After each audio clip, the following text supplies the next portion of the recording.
pada waktu itu tidak ada perintah dari Pak Wiliardi Wisar untuk melakukan pembunuhan kepada yang namanya Nazruddin Zulkarnain.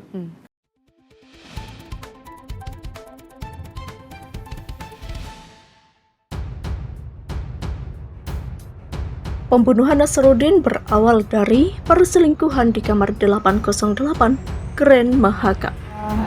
Waktu itu rombongan kejaksaan main di situ, saling kenal tahu. Saya sendiri kalau membayangkan sekarang untuk menengok ke belakang, mungkin saya tidak sanggup untuk melihat lagi situasi itu. Dia punya keberanian. Ini suara kebenaran. Pak Wiliardi kami ikuti memberikan kesaksian di dalam perkaranya Pak Antasari Azhar sebagai terdakwa waktu itu. Kenapa beliau menyampaikan fakta itu? Dan semua orang terkejut. Saya pun pada waktu itu sebagai penasihat hukum mendengar pengakuan daripada beliau merasa terkesima. Nah, ini yang kami angkat di dalam fakta persidangan, bahwa ternyata dengan pengakuan Pak Wiliardi itu membuka tabir perkara ini.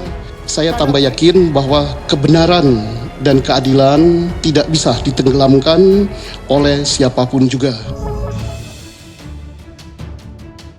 Kasus pembunuhan Direktur PT Putra Raja Wali Banjaran atau PRB Nazruddin Zulkarnain diduga bermotif perselingkuhan yang berkembang menjadi pemerasan.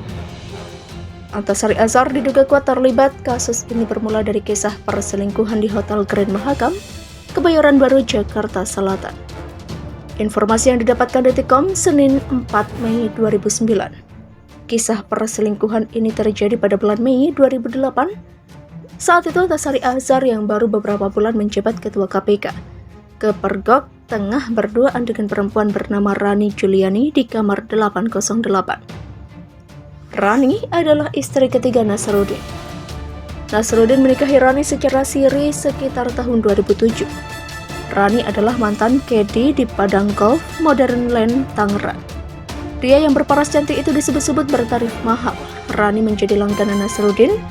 Rani juga pernah menjadi kedi untuk Antasari. Singkat cerita, pada Mei 2008 Antasari janjian bertemu Rani. Namun yang jadi masalah saat itu Rani sudah menjadi istri Nazruddin. Keduanya lantas bertemu dan menginap di kamar 808 Hotel Grand Mahakam. Kabarnya, kamar 808 ini merupakan kamar yang hanya bisa diakses orang-orang khusus. Salah satu orang yang bisa mengakses kamar ini adalah Sigit Haryowibisono yang kini sudah ditangkap polisi. Sigit meminjamkan kamar ini kepada Antasari, sebab bila Antasari melewati jalur biasa, maka akan dengan mudah terlihat oleh banyak orang. Kalau lewat jalur biasa, Pak Antasari bawa perempuan yang bukan istrinya kan bisa bahaya. Demikian kata seorang sumber. Namun entah karena memang sudah membuntuti Rani atau memang sudah menyeting kisah perselingkuhan itu, Nazruddin langsung dengan mudah bisa menangkap basah Antasari dan Rani di kamar itu. Antasari pun tidak berdaya dan tidak bisa berbuat banyak. Setelah itu Nazruddin pun memeras Antasari. Disebut-sebut Nazruddin meminta Antasari uang 1,2 miliar rupiah untuk tutup mulut. Jika tidak, maka Nazruddin akan membeberkan kisah perselingkuhan Antasari Rani itu ke publik. Jika demikian, maka Antasari harus mempertaruhkan jabatan KPK yang disandangnya. Waktu berlalu, bulan berganti bulan, tapi Antasari sepertinya belum mengabulkan permohonan Nazruddin. Teror pemerasan terus dilakukan Nazruddin kepada Antasari, sampai akhirnya Antasari dan keluarga merasa teror ini sangat mengganggu. Demikian kata sumber itu. Akhirnya Antasari pun curhat kepada Sigit Haryowibisono. Intinya Nazruddin harus dihabisi karena terus melakukan teror kepada Antasari dan keluarganya. Karena berteman dekat, Sigit pun menindaklanjuti curhat Antasari itu. Sigit kemudian meminta lewat Jerry, orang dekat seorang konglomerat top, mantan Kapolres Jakarta Selatan itu pun kemudian mengorder pembunuh terhadap Nazruddin. Mengenai keberadaan kamar 808 Grand Mahakam ini belum didapatkan konfirmasi dari pengelola hotel berbintang itu.